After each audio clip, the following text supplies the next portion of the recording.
Hello and welcome to Shuffle, a podcast all about music that lives on the pickup universe. This week we've got a really nice episode, haven't we? It's all about Sound City, Liverpool Sound City 2021. Me and Mark both went this weekend, just gone, and we had a blast, didn't we? Yeah, it was fantastic. I think first time it's been back in the city since probably 2013, something like that. Yeah, it really made a difference, I think. Yeah, I think it started off, didn't it, in around 2008. I think we played the first one. And that was from then till it moved to Bramley-Moore Dock in 2013-14.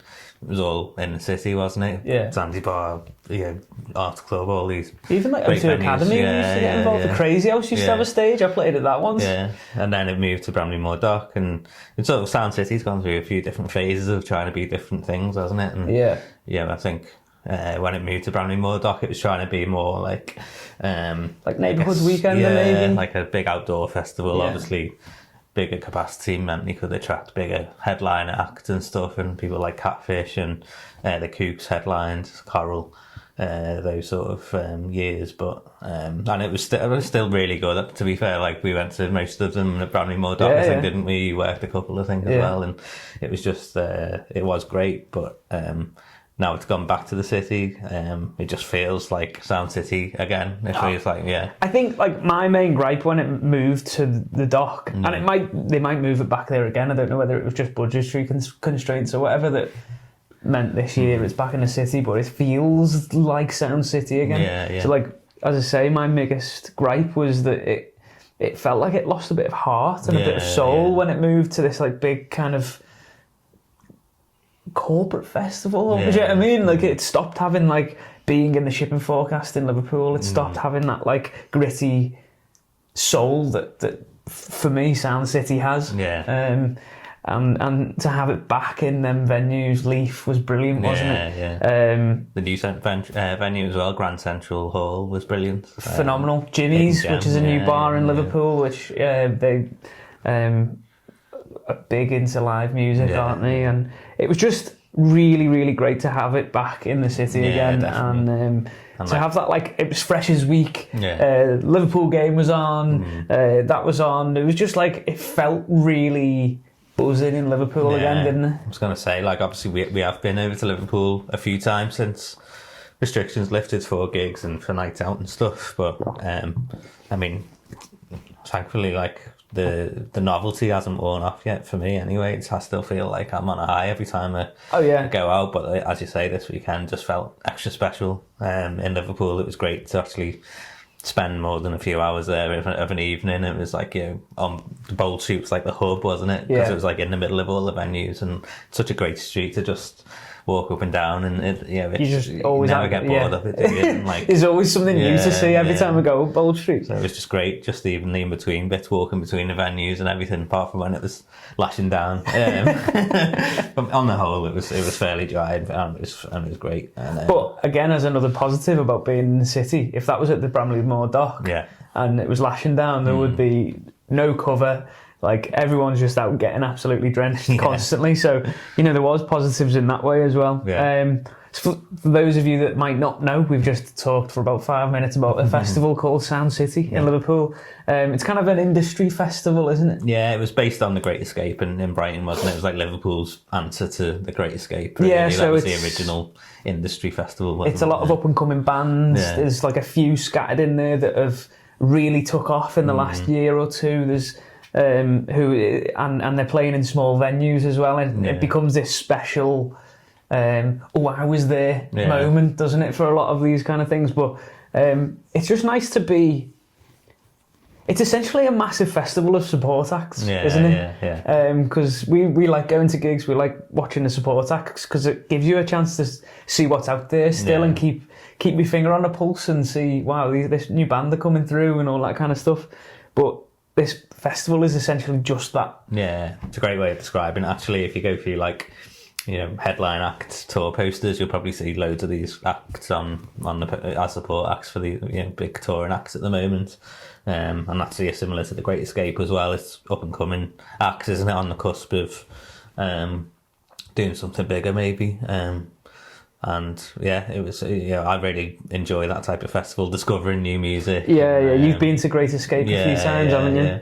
Yeah. We definitely want to go to Great Escape next year, by the way, and there's a chance of maybe us doing a few videos down there and everything. So keep your eyes peeled for that one. I think is it in May? Yeah, in May. Yeah. We also have tickets for Primavera, don't we? Yeah, which Barcelona. I just can't wait for. Barcelona. Kendall calling, yeah. So not quite as sunny as Barcelona, but still, it'd be good. Yeah. But yeah, it started on a Friday, didn't it? We went over sort of mid-afternoon and for a bit of the soak up the atmosphere a little bit and have a drink before the act started about 6 on the Friday, didn't it? Yeah. It was more of an evening thing than an all day, but one of the best days, to be fair. It was, wasn't it? If not the best. Yeah. So we'll start with the first band that we went to see in the Arts Club, and that was a band called Bull. Yeah. And you sort of got a recommendation to go and see them, didn't you? Yeah, I had a guy in work who was kind of saying, "Oh, you should go and watch Bull. They're really good," and it really didn't disappoint at all. No, they were fantastic. They were absolutely phenomenal. Just sometimes when you watch a band, you just think, this is really a bit of me, this. Yeah, definitely. And that's just the vibe that I got. It was kind of like evoked memories of like being a teenager a little bit with there was kind of like this skater punk aspect to it. Yeah. But then with like Pixey's elements and really melodic. The harmonies were fantastic, weren't they?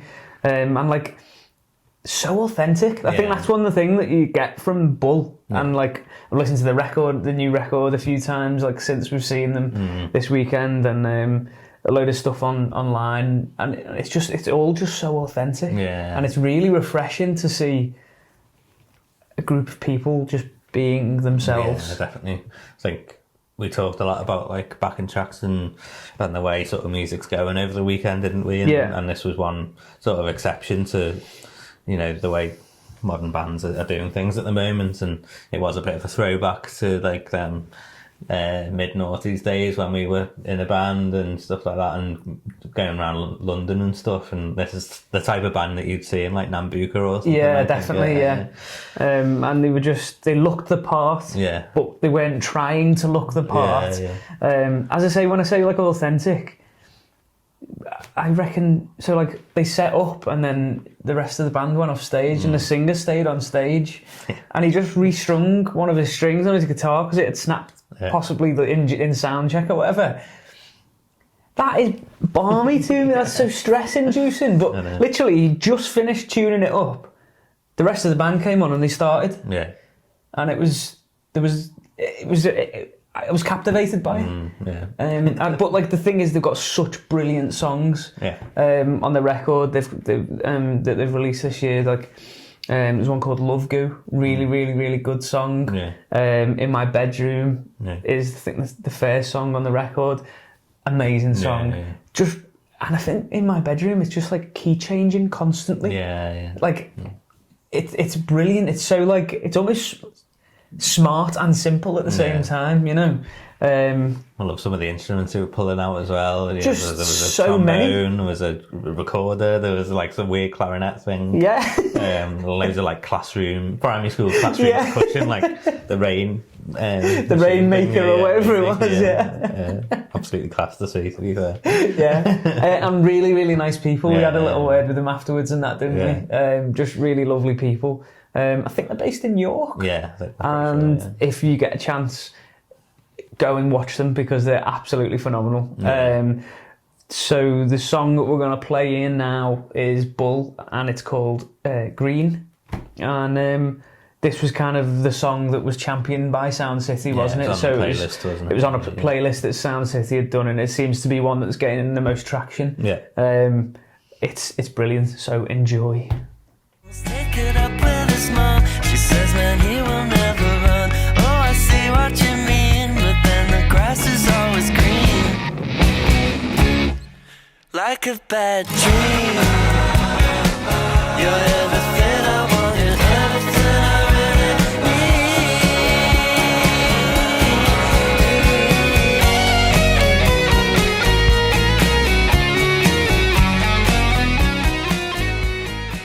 So that was Green by Beaux. Again, just a wonderful band. And pretty much immediately after we saw Beaux, we saw Frankie Beetlestone. Yeah, he wasn't really on our list, was he? But we didn't really have anywhere to go at the time, and so yeah, we sort of started pretty soon after, didn't he? So we thought we'd stick around in there, and that's the good thing about these festivals as well, isn't it? You might not have something on your list, but exactly, if you just fall into a place, which happened a few times to us, didn't it?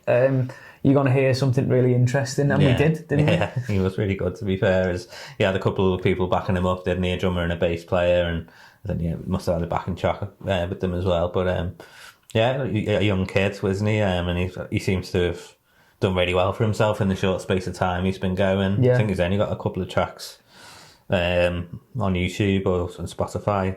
But he's already done a tour support with Tom Grennan. I think that was like his first. Yeah, playing like the O2 Apollo. Which is amazing because he kind of alluded to the fact that Sound City was his first gig that wasn't like on a tour or that kind of thing. Intimate gig. First intimate gig, which is like a pretty big room anyway for your first intimate gig, but came across really well. I thought delivered really well. The sound was brilliant, wasn't it?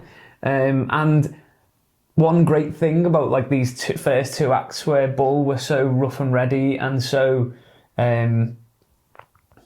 what you see is what you get.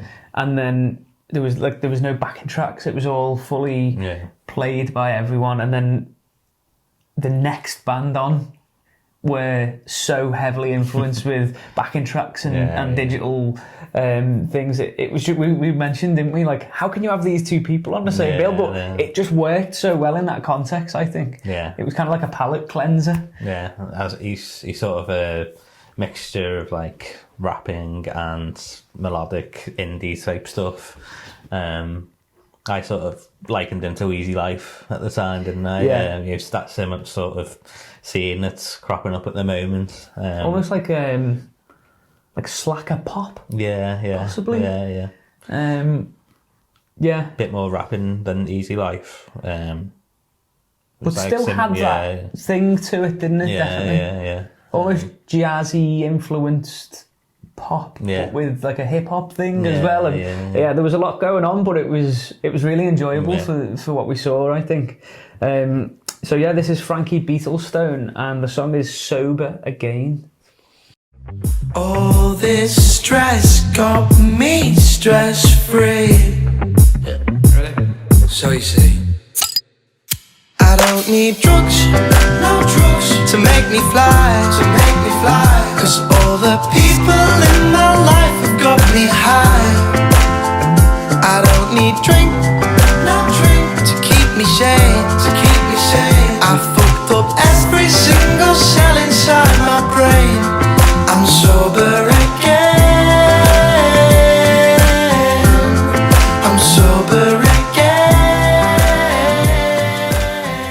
So after we saw Frankie, we headed over to Grand Central. First time we've been in Grand Central, and we were blown away really by the venue initially, weren't we? Because it's obviously always been there, but it's never really been a gig venue before, has it? I think it's been like a wrestling venue or just a disused space for years and years and years, and they've recently turned it into a gig venue, which is mind blowing. And it's never been that before because it's an amazing space. It's sort of like a good size for like sort of Liverpool is not missing as such, but it's a different layout, I guess, of a similar size room that already I think exists. It's like a different choice to like Mountford Hall, for example. So if someone's playing Mountford Hall, they now have the option to do it in maybe a more interesting space. So I think the Staves played there not too long ago, and it definitely lends itself to that more acoustic, real, almost. It's still that intimacy, if you know what I mean. Whereas Mountford Hall, I always just pick as like party venue. Do you know what I mean? Like it's just gonna go off. It's gonna go crazy. Whereas this one, you feel like you could have them like real pin drop moments in there because it's got the gallery seating as well. So it's similar vibes to the Albert Hall in Manchester. I got from it really. It's very ornate. And had that sort of big organ on the back as well, didn't it? And yeah, we had to see a local band called Spinn, Liverpool band who were really impressive. Another, it's crazy the amount of great bands that are coming out of Liverpool at the moment. Like I've never really, I can't remember it being like this in the past, where so many are really good and also doing well.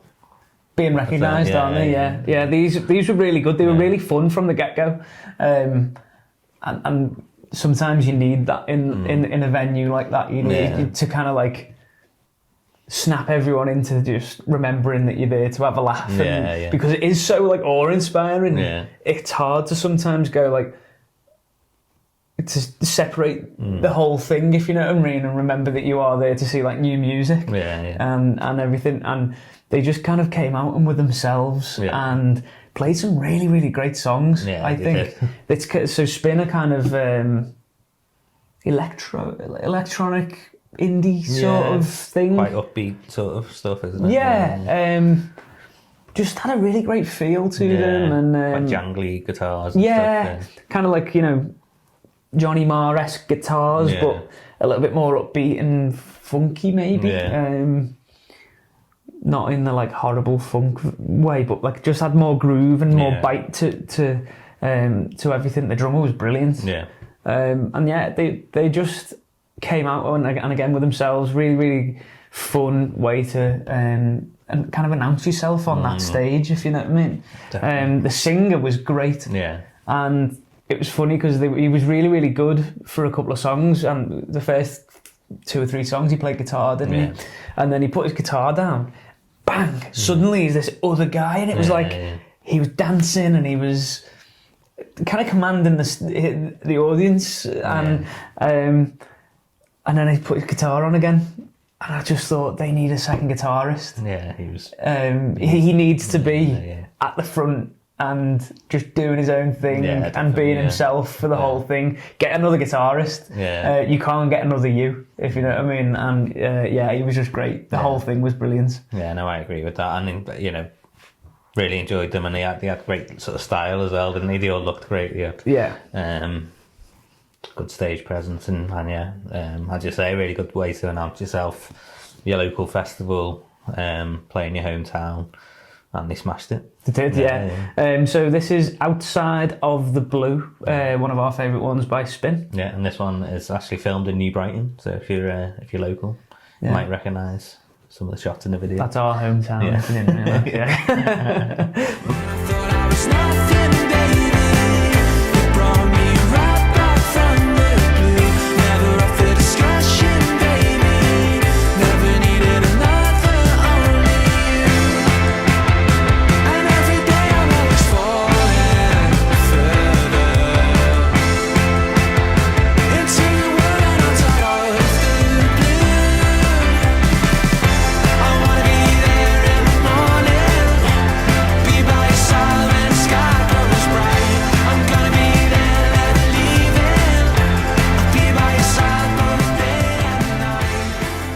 So Spinn with Out of the Blue there. They were just brilliant, really, really good.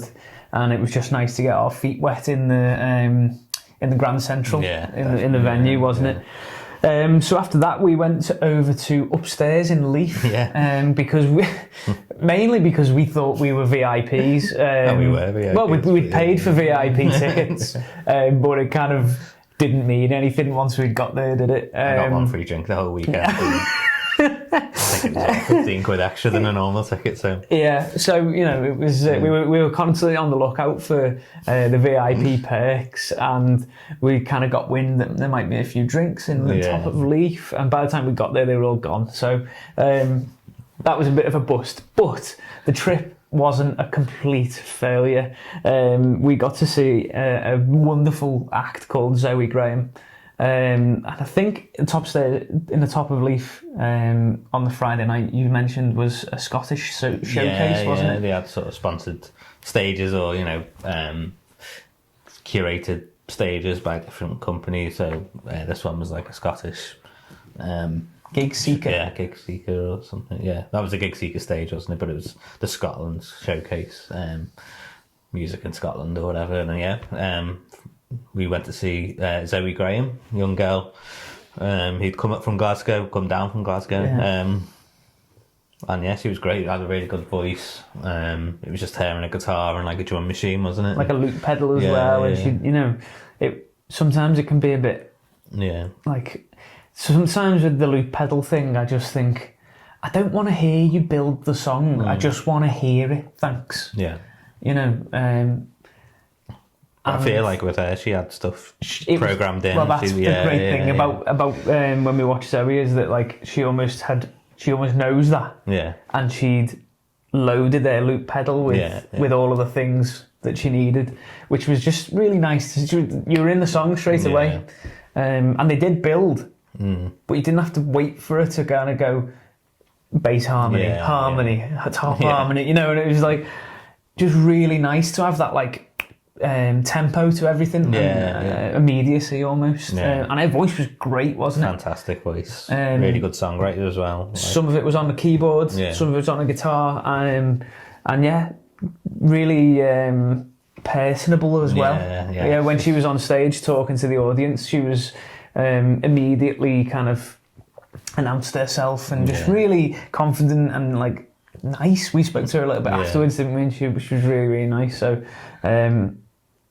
obviously, so she did explain that this song that we're going to play now is like Scottish slang. It's called Hackett and Knackered, and this is Zoe Graham. Callously stopping before the track.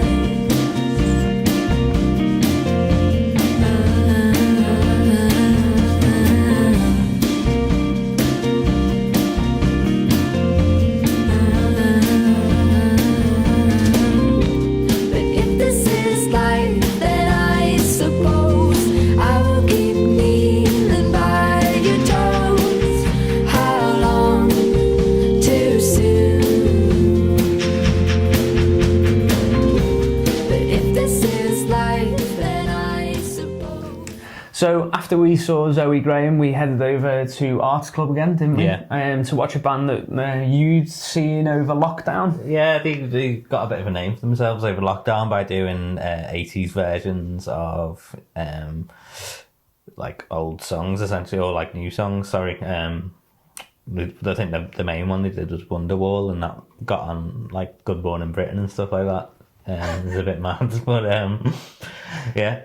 It's probably a slow news day, wasn't it? But yeah, they got loads of media coverage from doing these covers over lockdown, and I was sort of like, I can't be bothered with covers or whatever, I listen to them, but they just sort of are what they are, aren't they? It's like, they were good and they were clever, but I wanted to dig a bit deeper into them and see what they actually did, and they did a live stream gig. Scruff of the Neck in Manchester did a few like gigs, didn't they, towards the end of like the lockdown, which were really great, to be fair. And this one I enjoyed the most. I was like, I need to see these live, because obviously I'd seen them do the covers, but like doing their own stuff, I was like amazed at how good they were. And that's why I wanted to see them. It was a bit of a pain getting into the venue, wasn't it? That was probably, we had a bit of a VIP bracelet malfunction, but once we'd sorted it all out, because who was playing? The Snuts. Snuts were playing downstairs, and we wanted to go upstairs, so the line was massive for the Snuts, and rightly so. They are great, but we decided not to go into the Snuts, and we'd go upstairs and watch Deco. And they were absolutely tantalising, I think. They blew us away, didn't they? They were just dead fun. We just had the best time. We were, we'd had a few drinks by then, and then it was just prime time to just, let your hair down and move a bit. And like, it wasn't packed in there, was it? It was quite, I think, because of the Snuts being downstairs and the problems getting in and stuff. People thought the venue was a lockout, maybe, and obviously there was stuff going on in the Grand Central Hall as well. So it wasn't as busy as it thought it would be, considering the press it got and stuff over lockdown. But it was actually a really nice amount of people, and everyone in the room was loving being there, weren't they? Everyone wanted to be in there big time, didn't they? For a reason. Everyone had like tried to get in, and yeah, you're right. It was kind of like a perfect amount of people. Yeah, I think yeah, it was like enough for an atmosphere, but not so many that you were cramped and stuff. Yeah. And these, again, the singer was tremendous at like commanding the stage, commanding the audience. Really, really confident, and just they all know who they are and what they do, and just so fun. Yeah, they were. I'd never really listened to them before, and by the end I was like singing along to songs, and like they're just that easy to get on board with. You know the chorus straight away, and they're so infectious as well that like genuinely after half an hour of listening to their songs, I was just so in. Yeah. And if they come back to Liverpool, I'm definitely going again. Yeah, because I'd love to see them do like a little bit longer of a set. Yeah, definitely. A bit more kind of in depth of what they do. Yeah, they're playing Jimmy's in January, so. But they. Yeah, definitely. They had a saxophonist as well, and she was great. Yeah, we just added that extra bit of 80s sort of bite to the songs, and a few power solos on the saxophone. The whole wasn't band were great, to be fair, like really tight, weren't they? And, the sound, as you say, the sound in there was brilliant. So yeah, we just had a great time seeing Deco, and this is the track they ended on, which was we just went nuts for, didn't we? And this is called Rain. Taking all that you see, taste the air that you breathe. It's got me dancing in the pouring rain. Heaven knows that it feels right. It's never gonna feel the same. I'm so glad that you came. We're dancing in the pouring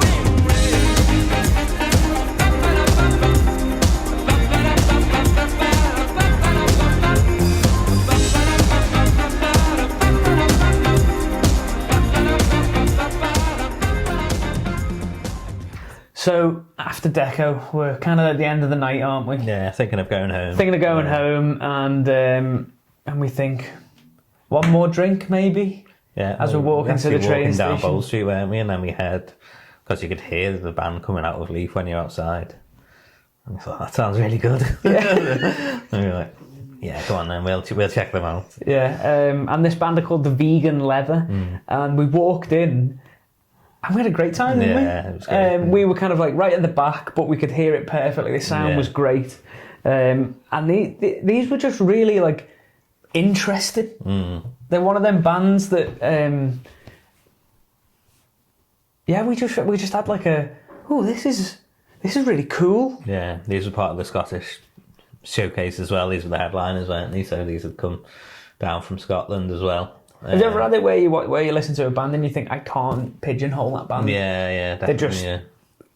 It felt a lot like when you'd go and see a band and in like 2006, 2007 in an academy or whatever, and like this nuts band would come on beforehand and blow you away a little bit, and you just see them all the time after that. It feels like I'm going to see the Vegan Leather all the time after this, you know? Even the way they looked, like you were saying, late naughty sort of thing. Sort of like that mismatch of didn't quite fit together, but worked really well as a band. It was so good. I like, as soon as we were in there, we were like, this is fantastic. Every song that they played was like really upbeat, loads of energy, great vocals. The bass sound was nuts. It was dead fuzzy and like cool.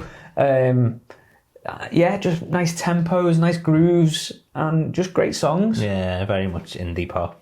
That sort of almost like indie power underground pop. Indie pop. Yeah.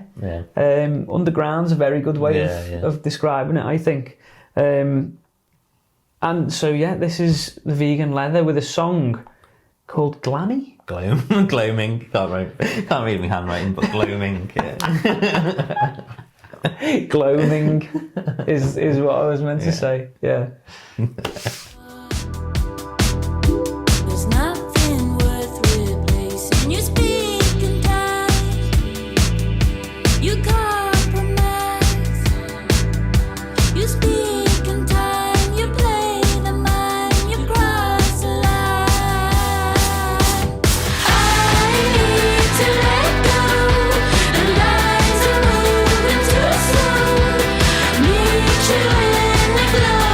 Come to me.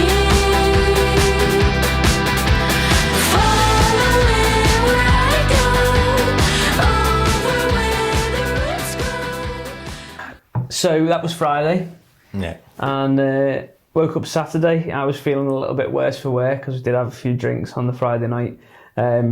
So I held back a little bit. I've had a bit of an injury as well, haven't I? So standing up and walking around all weekend's been a bit of a tough gig for me. But you went over on Saturday morning, didn't you? And afternoon. Yeah, early afternoon. And you went to see a band called King No One. Yeah, I've heard their name sort of bandied around quite a lot. Around the sort of indie scene and stuff, and never really listened to them. But yeah, I was just looking at the app. There's an app basically where it told you the timetable of bands and everything. And saw the name, and I put them on Spotify that morning, and really enjoyed it. I was like, okay, well, yeah, I'll go over and go and see these. And it was in Jimmy's at 2:00, and they've got like quite a few streams, or like millions of streams on Spotify. So I was thinking, this is weird that they're on so early, like a band like this, and there's bands a lot sort of smaller than them playing later on in the day. So I thought, like, yeah, maybe it's going to be one of those I was there type gigs, and it turned out to be exactly that, really. I thought you were leading somewhere else with that. No, it was downstairs in Jimmy's, and it was absolutely packed to the rafters at 2 in the afternoon. And he did sort of go on to say that they were headlining Newcastle that night, so that was the reason they were on so early. So essentially straight after the set you could see them packing down and throwing the gear in the van to get straight back on the road again. But yeah, I was so impressed with them. They remind me of someone, but I couldn't really put my finger on it. But yeah, sort of quite poppy, not underground pop, indie pop, but like I guess more commercial indie pop. Really good singer with great stage presence. You could tell, he's made for that sort of that life. And yeah, the band are great, but yeah, I really enjoyed it, and it was a great atmosphere. That reminded me of like being at the Great Escape, because a lot of these type of bands are on early, and you go down into these underground venues in the dark, and then you come out again and it's like dead bright. It's really weird sort of feeling. But this is a song by them. This is what had the most streams on Spotify, and it's fantastic. It's called Alcatraz by King No One. You've got me good. Set me free, my heart's in Alcatraz. Hold my heart, I'm slowly dying. 5 years time, nostalgia's got me needing more. Read my scars and fun to trying. Bend my sins and set me free, my heart's in Alcatraz.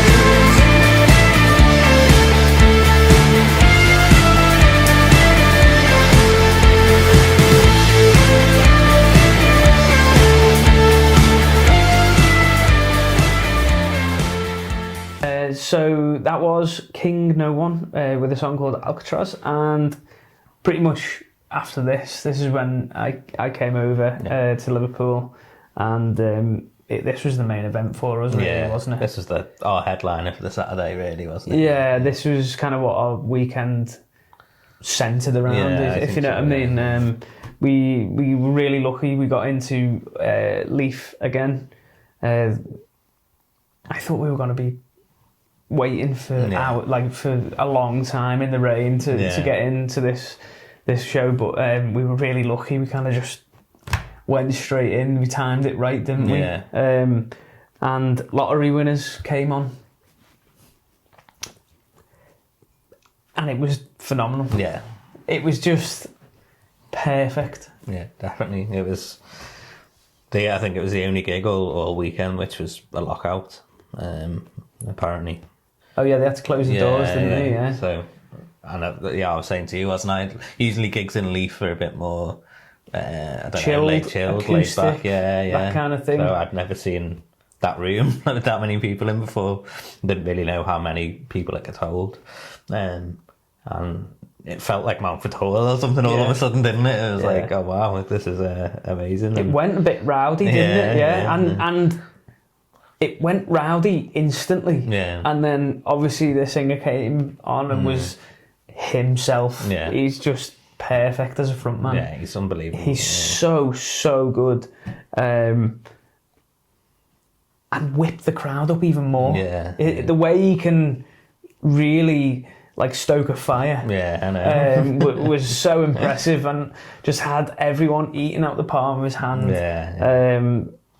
Really, truly fantastic band as well. Yeah. Like all of them are just so good at their instruments, and the voices work so well together with the harmonies. And this is another one where like I've only listened to a handful of tracks by them, and mainly because of all of the work they did. I think they was like the hardest working band during lockdown, weren't they? Like put in so much effort and time, and it just paid off big time because like, as I say, like the songs are so well crafted, so well crafted and so well rehearsed, and just I had such a great time. By the end I was like singing louder than anyone, doing me full pointing. He was asking everyone to point and everything in the gig, and just terrific stuff. I really enjoyed these. He's an absolute songwriting machine now, I think, as well. And they're a band that just so comfortable in who they are and like what they are. That's just really great to see. And like each one of them, like sometimes you go and see a band and you sort of, you focus on the lead singer or whatever, and they're just a band. But with these, like each one of them will have their own personality, and they're so integral as each other. And they just work so well together. It's really rare to see that, isn't it? Yeah. I think, because sometimes it's like the frontman, as you say, and then the band, or maybe the frontman and the lead guitarist and the rest of the band or whatever. But like, I spent like a full song just watching the drummer.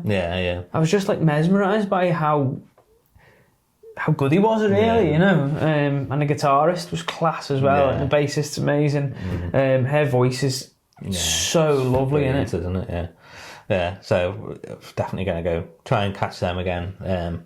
Not try, we will. We absolutely will. Yeah, we chatted about quite a few of their releases during lockdown, didn't we, on our former podcast, and we loved every one of them which came out, and it was great to see them after. I'd seen them a couple of times before, but you hadn't seen them before. But it was great to see them after, like, they built up this massive head of steam during lockdown. That gig genuinely did feel like I was at that one. Yeah, because they just sold out the Manchester Ritz the week before. Yeah. So, to be in such a sort of much more intimate venue after they played that, in the next city along was, as you say, felt like it was an I was there moment. Yeah. So this is one of their songs that they did during lockdown, I think, wasn't it? With Frank Turner. So this is Lottery Winners with Start Again. Get up and start again. Get up and start again. Get up and start again. Get up and start again. Get up and start again. Open your eyes so you'll never see it. You might just find it. Get up and start again.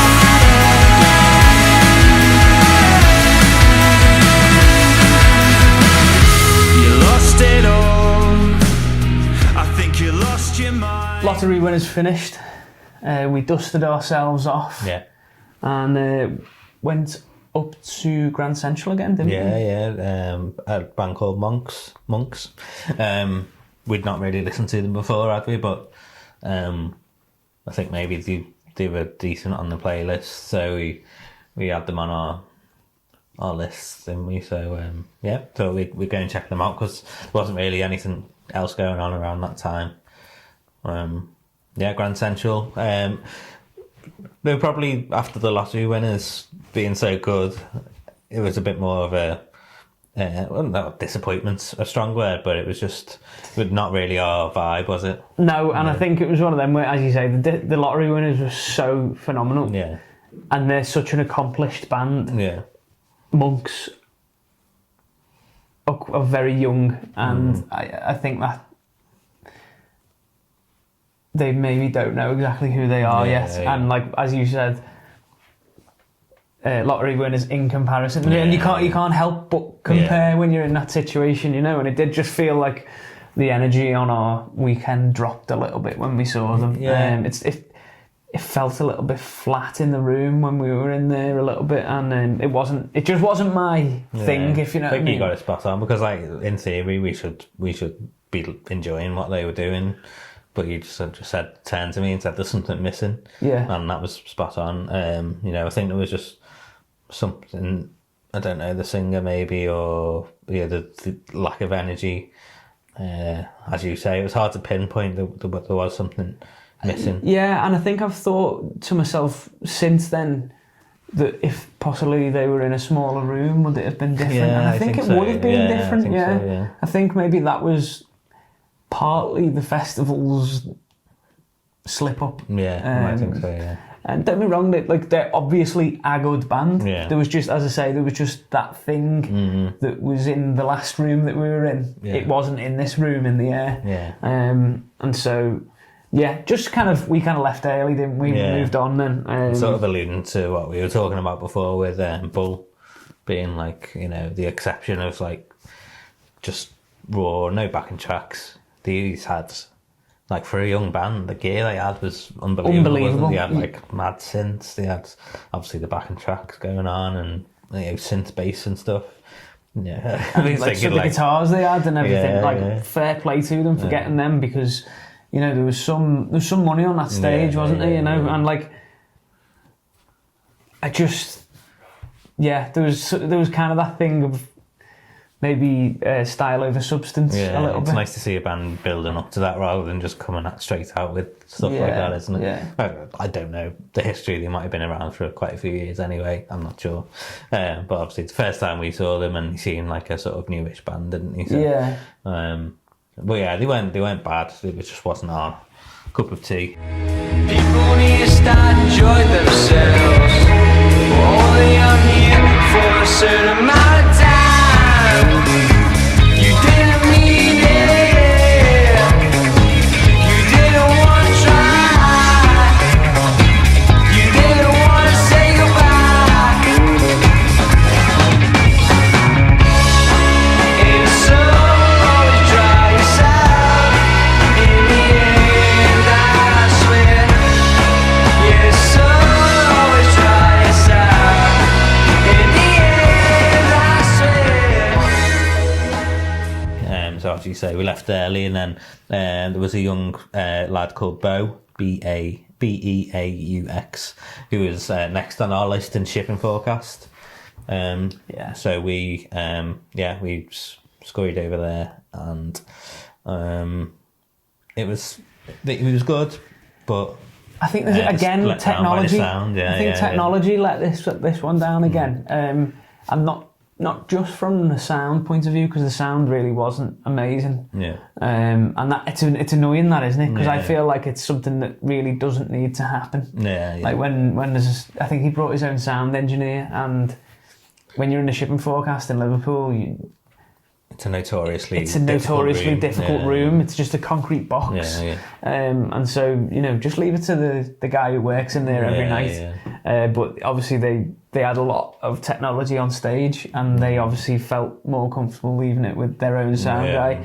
And I think a lot of technology on stage meant that they were pushed back a little bit, because some of it wasn't working, some of it was a little bit difficult to get plugged in, and all this kind of stuff. And then some of the main integral pieces weren't ever working. Actually, it was the sort of drum machine, wasn't it? Yeah. And like when they were setting up, I heard him say down the mic to the sound engineer, "Oh, we'll do it without it," sort of thing. And I thought, you've probably never done a gig without that before. I thought that's a risk. Like, fair play to him for just going for it. Like, but at the same time, like, I think it was slightly to the detriment in terms of like it just.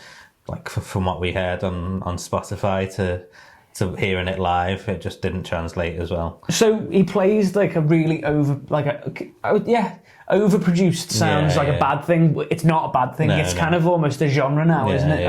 Overproduction. So he plays kind of an overproduced indie music. Yeah, and he's like a really good singer. He's like almost Justin Bieber-esque singer, isn't he? He's got all of like the vocal runs and he does all that, but he mixes it very, very well, I think.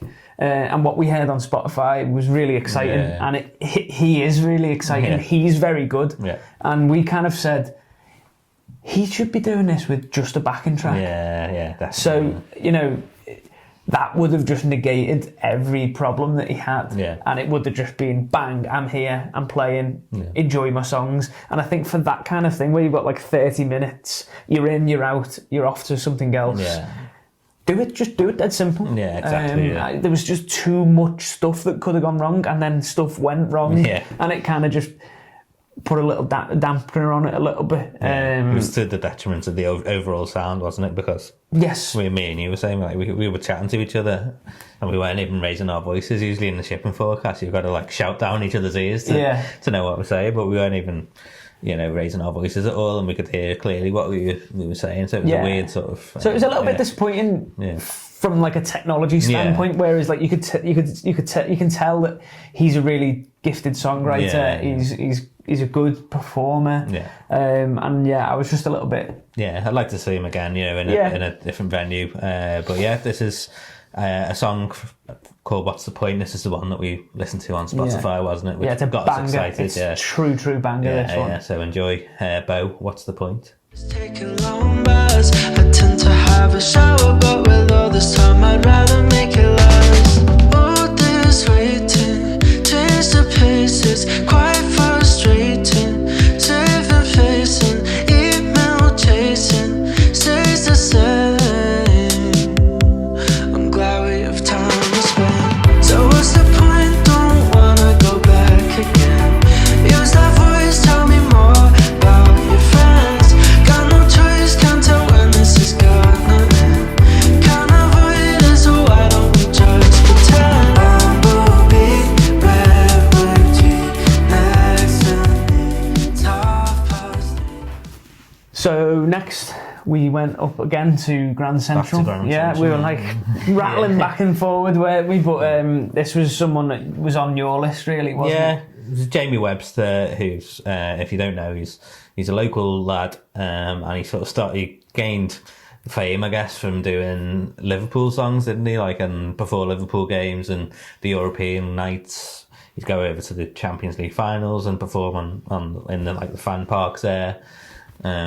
So, like, obviously the songs that the Liverpool fans are singing in the ground, he would play them on his acoustic guitar before in a bar or whatever, and everyone would get really riled up and all that kind of stuff. And then they started a night after the game, night, wasn't it? like a boss night. It was just him as a gig, wasn't it, doing all of that. So, he really made a name for himself by doing all that kind of stuff. So then gained that traction and then did a little bit of a switcheroo and it is now his own artist, isn't he? Wrote an album and fair play, because he got into the top 10 when he released his album last year, and that's obviously down to the fact that Liverpool are like a worldwide club, aren't they? So he's got a big fan base there who all sort of bought into his original stuff as well, which is great. And not our bag really, in terms of like we wouldn't sit and listen to his album in particular, because that sort of acoustic lad indie sort of stuff, like Jerry Cinnamon and all that, we're not really big fans of, are we? No. But I was keen to see him. Hometown show, hometown festival, big venue, and I just wanted to sort of go for the atmosphere more than anything. Tick it off the list. And it was mad in there, wasn't it? It was the busiest it was all weekend, really. You couldn't even sit down at the top. We were at the top, no seats left. Everyone was up, having a great time. The crowds were going wild, and he was a good front man as well, isn't he? He came riling. Paddy Pimblett was there, wasn't he? The UFC lad and all that, and it was it was okay. What did he come on to? Fatboy Slim, wasn't it? Yeah, Praise You. Which is just you play that while a room's full. It's just a recipe for success, isn't it? But it wasn't, as we say, to be expected. It wasn't really our our cup of tea musically, but I enjoyed sort of soaking up the atmosphere for a bit anyway. His band are great. Yeah, and I think he's like really upped the level of musicians he's got in his band now, but now he's doing these big tours and big venues and stuff. He's got some real professionals, like he was the drummer Jim Sharrock on drums and stuff, so he was Lightning Seas drummer. He could probably have like a bit of a cherry picking sesh, didn't he? I think he's got a new album coming out as well. He's just recorded it in Rockfield as well, hasn't he, in Wales, so yeah, releasing the second album soon. And yeah, it was just a bit of fun really to go and see him. So we'll leave you with his track, Days Unknown, and the video for this was actually done by our friend, we'll give him a shout out, Kieran Wood. And it's made up of photos from which his dad took, Tom Wood, of Liverpool. He's a really interesting photographer if you go and check him out. So yeah, I like this collaboration really of Jamie and Kieran. Yeah, it's definitely just got like a lovely feel to the whole thing, doesn't it? Yeah. So Jamie Webster, Days Unknown. Keep on talking, and when we climb it, there'll be nothing on top of us. Then we'll be shouting from the rooftops and alleyways, screaming, baby, I'm home. After all the bitter pills of anger and hits of alone, time to say goodbye to the phase of the Netflix days. We're scrolling down our phones. No more time spent paying rent. Today's unknown. No more time spent paying rent. Today's unknown. So after Jamie, we went back to the ship and forecast again. As I say, we were rattling between a few places, but it's much more interesting rather than just going to a tent or a different stage, isn't it? You know, like a festival, big outdoor festival or whatever. It just got more character and it's like going down Bold Street and stuff. It's just a lot more, as you say. It's, you know, we were walking into a gig past people who were just going into the bar upstairs, and you just get that real mix of everything, and it just feels nicer, you know. So as I say, we went down into Ship and Forecast to watch a band, but because previously in the day that things had gone a little bit late, we actually caught the tail end of an act called Pixey, who's another local act. It's quite a lot of really good female-fronted stuff coming out of Liverpool at the moment, isn't there? Yeah, definitely. Pixie's no exception. She's smashing it at the moment. I think she's recently signed a deal, and she's got loads of sort of quite decent press around her at the moment. So yeah, she seems to be doing really well, and we really enjoyed it, to be fair, from what we heard, didn't we? Yeah. Seems like something that BBC introducing, and BBC Radio 1 would really get on board with. I think, like, it's just cool. It's like it's of the moment, and it's just really like fresh, and they've nailed it, I think. Yeah, sort of quite poppy, but like it's got a bit of a 90s edge, hasn't it? Some of the rhythms are a little bit more like drum and bassy, and it's not like your sort of obvious pop song, is it? It's not. No, there's a different edge to it. It's an edgy pop. Sounds like something off the Mighty Boots, doesn't it? But no, we really enjoyed what we saw, didn't we? Because we caught the last 10 minutes, something like that. Wasn't it? Yeah, about 4 songs. And we just really enjoyed it, and have it again. Sometimes at these festivals, you see stuff that you never really planned on seeing. And the room was a lockout for that as well for a little bit, wasn't it? We had to queue to get in, didn't we? And it was 1 in, 1 out sort of thing for us. So it was buzzing when we got in there, wasn't it? But yeah, really, really good. And this is Pixey, Take Me On. He thinks he's everything, thinks he's all I think, and I'd give anything to tell him what I think. I think you fuck with me, you're not enough for me. You had your luck with me, so carry on, take me on. When you're done, take me on, take it off, turn me on, call it off. When you talk, turn it off.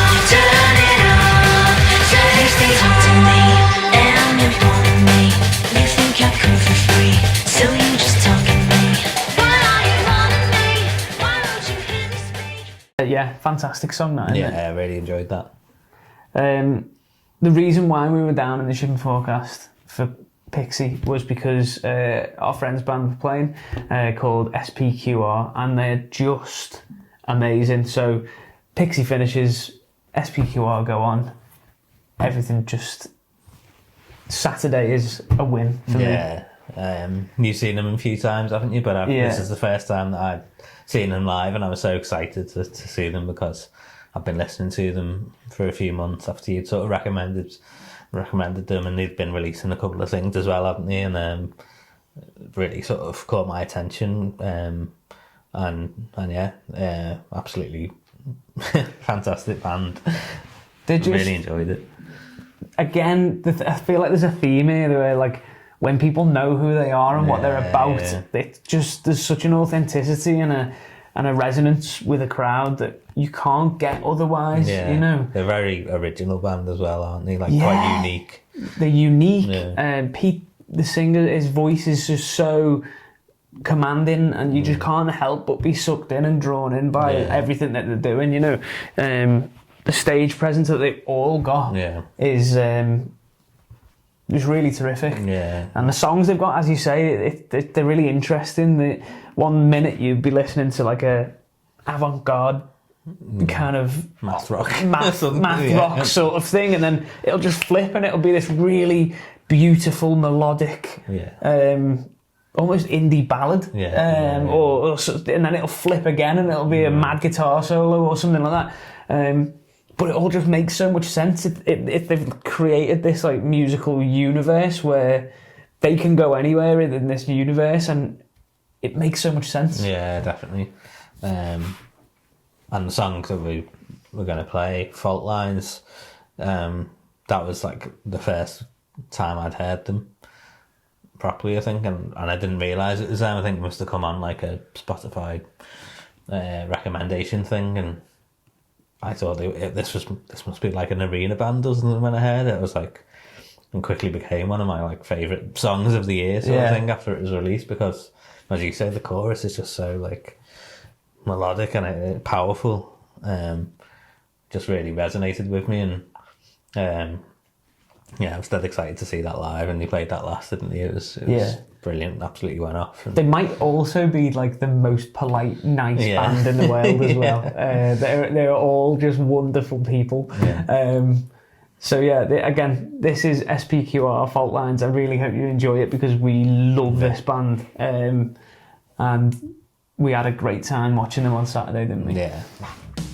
I am awash with day old air and distant clock sound. I am awash with only regret. I see shifting plates of earth, see the ending of the world. I get the feeling we're cracking at these fault lines so much that I see up insides. It could have been a dream, but I get the feeling from the deepest ground of your eyes to the seat that where my love lies. It could have been a dream, but there's only so much time. So SPQR finish, we had a great time, and one last jaunt into music land. We went back again to Grand Central. Like a yo-yo. You're like a yo-yo, to watch Red Rum Club. Yeah, Saturday night headliners, Red Rum Club. Again, Liverpool lads, sort of a dream come true for them. We caught a bit of their interview during the day, didn't we, in the VIP lounge. with free drinks that had ran out by the time I got there, so that was nice. And they were saying, you know, this is a massive for them. Liverpool gigs are the one time they get nervous for gigs because it's like, you know, the family and friends means are there. More, doesn't it? And it was a massive occasion. You could sort of feel it building throughout the day. You could see them around town and stuff, didn't you? And you know, it's good. It is really nice to see a local band doing so well and headlining their hometown festival. And it's great from Sound City, I guess, as well, to give them the opportunity to do that, because it would be easy just to give like a touring band the headline. Oh slot, definitely, yeah. So it was a bit of a Liverpool night, really, wasn't it? In Grand Central, it was the Mysteries, then Jamie Webster, then Red Rum Club, all Modern Sky artists, I think. Yeah. Red Rum Club are another band who released they've actually released 2 albums so far, and I think both have been charted in the top 40, and they're about to release a 3rd album. And 6-piece, there's a lot of them, isn't there? I didn't realise there was that many of them, but there is. There's a fair few of them. I really like them. You're not too keen on them, are you? But like, I think they've really grown on me. I think I was the same as you to start off with. I was a bit, I couldn't get my head around the trumpet and stuff, and I think the first 2 albums there was quite a lot of like a Americana, Western movie Influence, type isn't it? influence. But the 3rd album is like really sort of seems to be going in a different direction, and it's a lot more, I guess, I don't know, cool sort of modern. Seems a lot more chilled, I think, doesn't it? They've got a lot of like sort of Americana out of it now, and it's more just indie pop. Yeah. And they are great songwriters. They're churning out some great stuff, and done some really good festivals and stuff. So fair play to them. And the energy again in the room was class, wasn't it? Loads of their mates and family were there, and they've just sold out Mountford Hall as well. So they're obviously going places, aren't they? Yeah. It's just one of them places isn't my ears. Yeah. It's one of them things. I might get that on a t-shirt. No, I just think that sometimes you listen to a band and you think that's not working for me at all, and then you go and see them and it just radically 180s, and you think, I get it. Yeah. Oh, brilliant! I've got it. I just needed to see them. Yeah. That's all that needed to happen. This did not happen with me the other day, and I'm not in a bad mood about it or anything. I'm not meant to like every single artist that we see. It's good to have our different opinions. I can't get past the trumpet. Yeah. And you mentioned, didn't you, that they when they started, they just needed something like a different thing, like an edge. They were saying in the interview, the manager just said, the demos aren't really good enough. You need something different on them, really, to what everyone else is doing. So I think that's why they went for the trumpet in the end. Yeah. I think for me, a trumpet is such an intrusive instrument to anything that it's a part of. Yeah. On its own, a trumpet is just like so blaringly, obviously on its own. I think for me, and to me, it doesn't fit in with a band. Yeah. On its own as like a lead instrument. Yeah. Because it's only monophonic, isn't it? You can't play chords on it. You can't do like backing. It's either on or it's off. Yeah. And I just, as soon as I hear it, I kind of smirk and I giggle, and I just can't get past it. Yeah. I think maybe, obviously you might just not like them, but I think maybe because you haven't listened to them either in terms of like the Spotify stuff. Like, you have a little bit, but not like maybe as much as I have. But like in terms of like, I know the progression sort of thing, so I knew like what era like they were playing live. Yeah. Whereas because they weren't like playing just the new stuff, where they were mixing it up. So like as I was saying, like I think the new stuff, they've learned how to incorporate the trumpet a lot more intelligently, I suppose, or like, not non-intuitively. Yeah. Whereas they play one of them and then the next song would be like one from the first album which had loads of trumpets on. So like, I suppose, from your point of view, and a load of like hoo-ha, all that kind of stuff. Yeah. Which obviously people go mad for them songs, so that's why they still play them. This is the thing. I know I'm wrong about this. People are going to come at me or whatever for it. I just don't like them, which is fine. But again, at this point, my knee was just in bits. Yeah. You just wanted to get out of there. So that was another reason why I was just a bit like, I can't stand up anymore, and I've got this fella playing trumpet over there, and I just need to go. Yeah, and there's a couple of awful people in the crowd next to us. There were, yeah. We won't just divulge what they were up to, but that was a real unfortunate event to watch. But yeah, we had. Do you know what? It was kind of. I've mentioned it now, so like my knee was like I was in bits with the pain, so I didn't go to the Sunday, did I? No. I had to just rest up.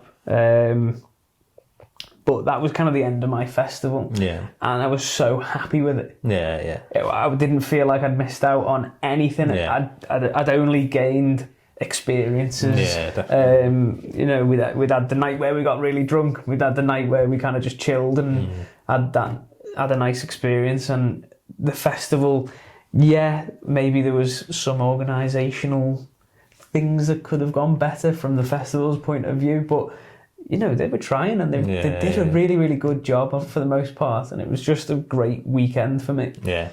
So, you went to the Sunday, didn't you? Yeah. So we'll go. Well, I've got a couple of artists to go through there, but we'll listen to Red Rum Club before we move on, and this is one off the new album. This one's called Vibrate. Check it out.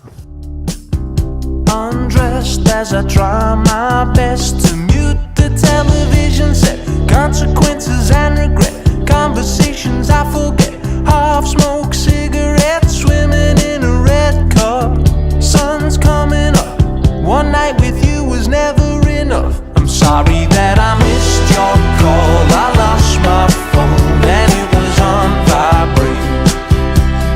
Picked it up with 10 missed calls, but I don't think that I can talk. I need you to call me back. She texting caps, I don't know what to say. I'm sorry that I missed your call, I lost my phone and it was on vibrate. Yeah, so as I say, I didn't make it to the Sunday, unfortunately. No. The two people that you were going to mention are probably the only two people that would have been on my list anyway. Yeah, there was these two, and then there was Brooke Coombs, who I really wanted to see. She was one of the sort of highlights of the weekend for me. And then on the Sunday, she actually ended up cancelling. So it was basically between going to watch the Liverpool match and going to see Brooke Coombs. So the decision was made for me.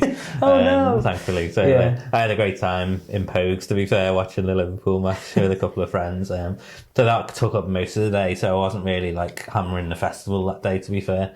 But yeah, before the game, I went to see a girl called Katy Alex, another local artist who's been around for a few years on the scene, hasn't she? She does original stuff and covers stuff in different venues and stuff as well. Yeah, and just such a wonderful voice. Yeah, she's absolutely great singer. She's done quite a lot of featuring on dance tracks and stuff, hasn't she? Yeah, it's definitely more pop and dance EDM sort of stuff that she leans to, I would say. It's nice to have someone in the city that's doing that. Yeah, definitely. Do you know what I mean? I think that's one thing that you really get from Katy, is that she loves that music. Yeah. She loves that side of things, and she could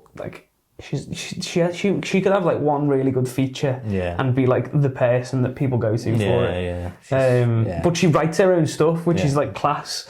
So one song blow up for her, and it's that's her done not done, but that's her just set, and she'll be the go-to person for that kind of stuff. Yeah. Because her voice just works with it so well. Yeah. She's really found her niche, and it's ace. Yeah.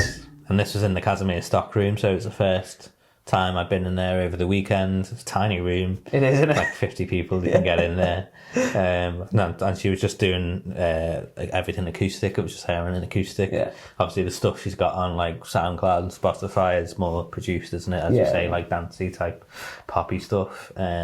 but it worked equally as well as acoustic, which is a sign of a good artist and good songs as well, isn't it? Oh yeah, definitely. We used to call it the Dolly Parton test. Yeah. So like, if you wrote a song and we were in a big rock band or whatever, if you played it on an acoustic and it still sounded good, yeah, happy days. Yeah. It's a good song. yeah, Katie's such a good performer as well. yeah. She is captivating on stage, and she just has everyone. Everyone was, sat in silence, sort of admiring what she was doing, and the room was full as well. It was as soon as she started, piled in, and you could barely move in there. One thing that really is class about Katy Alex as well, that she demonstrated throughout lockdowns and various lockdowns, was her want and also how good she is at collaboration. Yeah. She wants to collaborate with other people, and she's very, very good at it. Yeah. I think she wrote some songs over Instagram Live with people, that you've got to be good about this kind of stuff. And she did like Instagram takeovers where they were writing song they'll write a song in a day. Yeah. And then it was online and it was done, and that was it. And they recorded it all themselves and all that kind of stuff. So it was just nice to kind of like dip in and out of that for me and just see how creative she was being, because it's nice to see people being creative, isn't it? Yeah, I love that. As you say, I love how sort of passionate about music she is, and like, as you say, she just sort of like cornered that market within Liverpool. She's like one of the only people doing it at that level, isn't she? That sort definitely. Of niche, and yeah, she's smashing it. This one is one from she's mentioned like Spotify, not Spotify, SoundCloud mixtape. Being the age I am, I don't really know what that means. I don't know what a mixtape is, to be honest. But, I just thought it used to be like when you recorded songs off the radio and stuff. But but these were her own songs anyway, and this was one off that, and it's called Mala Blues by Katy Alex. Behind my teeth, wanna scream. There's something brewing deep down inside of me. Anxiety, trying to rip through every crack, every seam. Can't believe it's gonna meet 5,000 miles. Gold Lamborghini melting under the sun. Prada bikini keeps them coming undone. This Beverly Hills house is falling apart, 'cause I'm not with you. Got them ballet blues. Diamonds don't fill holes in the heart. Drown in champagne, choke on caviar. This life ain't for me if you're not on my own. When I'm not with you, I got them ballet blues.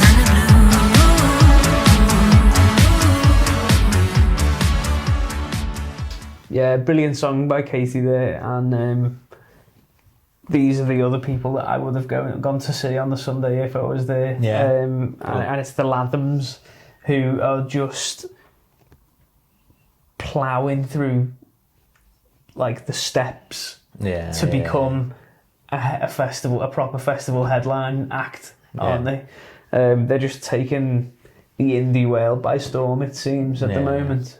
So they just got #1 album on the Friday, hadn't they? Yeah. So this was like their second gig after getting the #1 album. And it was sort of like a home, obviously they're from Wigan, but like there was a lot of their family in there. You could tell they were, at the end of the gig, they were waving up to the balcony, loads of people they were picking out and stuff. Wasn't as busy. I think the Sunday was a bit weird because the match was on, and the Saturday was a lot of local artists and stuff. The Sunday was a bit quieter everywhere, to be honest, in Grand Central as well. Don't get me wrong, the downstairs part was packed, but there was loads of sort of empty seats upstairs, so it was nice to just sit up there and chill and watch them after the game and that. And they were great. You could tell they were on a high after getting the #1 album, and the crowd were going mad for them. I love that they come on to what is it, the House Martins? Yeah, Caravan of Love. Caravan of Love, yeah. Everyone loves that tune, don't they? Yeah. Lottery Runners covered it, didn't they? Yeah. Just off the cuff. Yeah. Just did it, and then the rest of the band joined in with all them nuts harmonies. Yeah. But yeah, they come onto that, don't they, the Lathums, and it's just dead fun. Yeah. One thing I will say, we saw them in the Blossoms gig in Sefton Park, didn't we? And we loved them that day. I didn't love them as much on the Sunday, and I don't know if that was because it was like in an indoor venue or because Sefton Park was like the first gig back and we were just buzzing, or they just sort of, I don't know, they seemed like a different type of set list they were playing anyway. It was a lot more of the slower atmospheric songs in the sets rather than like the festival bangers. Yeah. So for me, I didn't enjoy it as much as the Sefton Park gig. And, you know, in general, I know there's a lot of hype around them. And I can see that they're a great band, but they're not probably really for me in terms of, I wouldn't sit down and listen. I've listened to the album and I'll probably be hard pushed to listen to it again, to be fair. Yeah. I haven't even listened to the records, to be honest. These are a band that I would go and watch at a festival. Yeah. I would never probably go and watch just them. Yeah. You know, I probably would never listen to them. Yeah. They're ones that during lockdown, Jules Holland, and they did their whole set from Parr Street in Liverpool, from Parr Street Studios. And it was really, really good. Yeah. I really enjoyed that. It had that kind of like ska indie thing, and as you say, they seem to be progressing a little bit away from that into the more acoustic, Johnny Marr-y sort of Smith's beat catalogue, possibly. You know, like that kind of thing. But the people love. Yeah. People love it. They've got a number one record. But yeah, as you say, like we saw them at the Sefton Park gig and they were great. They just had that excitement and that like spark, didn't they? But yeah, this is Fight On by the Lathums. There's fighting in the streets and there's guns beneath the sheets and there's girls and boys fighting for their freedom, one and each. There's tears in my eyes as I am forced to fight against an occupation one greater than I. So fight on, my little bed. Oh, I'm running, jumping, flying, going faster, fighting faster than the world. So fight on, my little bed. Oh, I'm running, jumping, flying, going faster, feeling faster than the world.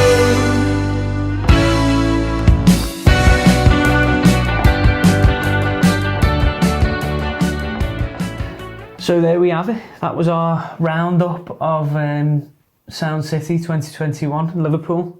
Well done if you've gotten this far, because this has been quite a slog for us. This could be our longest podcast yet. But if you have got this far, thank you so much. Hit like, hit subscribe. If you're listening just the audio, please give us a rating and a little review, because it really does help us. And we're on all of the socials, aren't we? If you just type in the pickup. It was a great weekend, wasn't it? It was just exactly what I personally needed. You know, it was live music all weekend, all new bands. You felt a little bit cool because you were seeing all of these new bands. We had a laugh. We had some drinks. We saw a load of friends.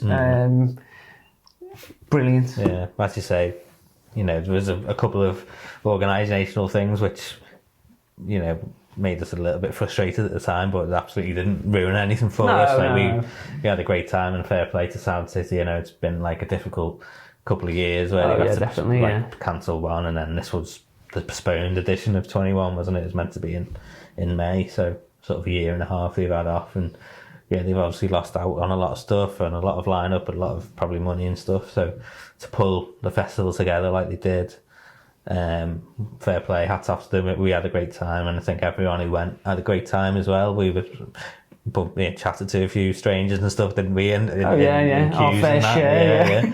And people from outside the city, and they were all loving it. I met a few people from LA actually on the Sunday who were going to the match, who had been to Sound City as well that weekend, and they loved like Rum Club and all that sort of stuff. They were buzzing about the music over the weekend. So can't wait for next year, to be fair. Probably, I'd imagine, be back in May again, May or April, whenever it's meant to be. But it might just not get a VIP ticket. yeah, when it gets banned one. No, this is hopefully going to be like a thing that we do. We review. We're going to try and review some of the gigs that we go to, because we're regular gig goers, and we've got a few coming up soon. So, we're going to try and just give out a little bit more content about what we're doing. Maybe we'll take a camera with us every now and then, and get some bits outside and that kind of thing, because we just really enjoy this sort of thing, don't we? Yeah, definitely.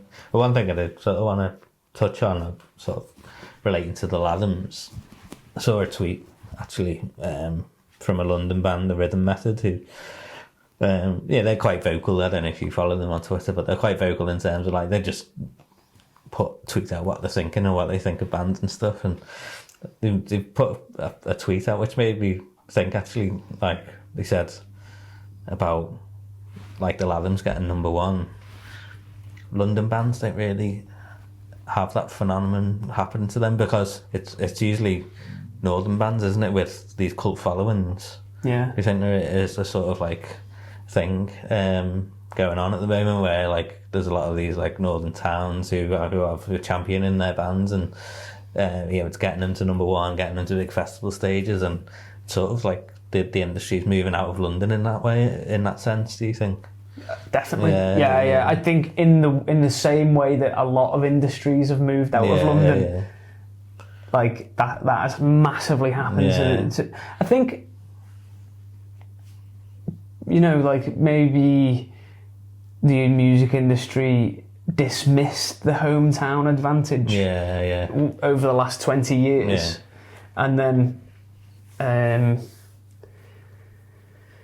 maybe some bands did it their own way and used the hometown advantage, and it made the industry kind of sit up and listen a little bit. I think you look at, obviously, Catfish and the Bottlemen. I was going to say Catfish, and then more recently Blossoms. Yeah. And then even you can go back to the Cortinas. I know they weren't originally that, but now you look at them and they're playing cricket grounds in Manchester and playing like Shepherd's Bush or whatever in London. So but then because of the headline and these massive gigs in Manchester, they go on to headline Reading and Leeds and stuff, and get number one albums and stuff. But I thought it was an interesting point, like, because there's so much choice in London, I guess it's hard for bands to build up a following like you can in you look at Rum Club even in Liverpool, headlining Montfort. I suppose the thing is, like, how do you be loud in a noisy room? Yeah, exactly.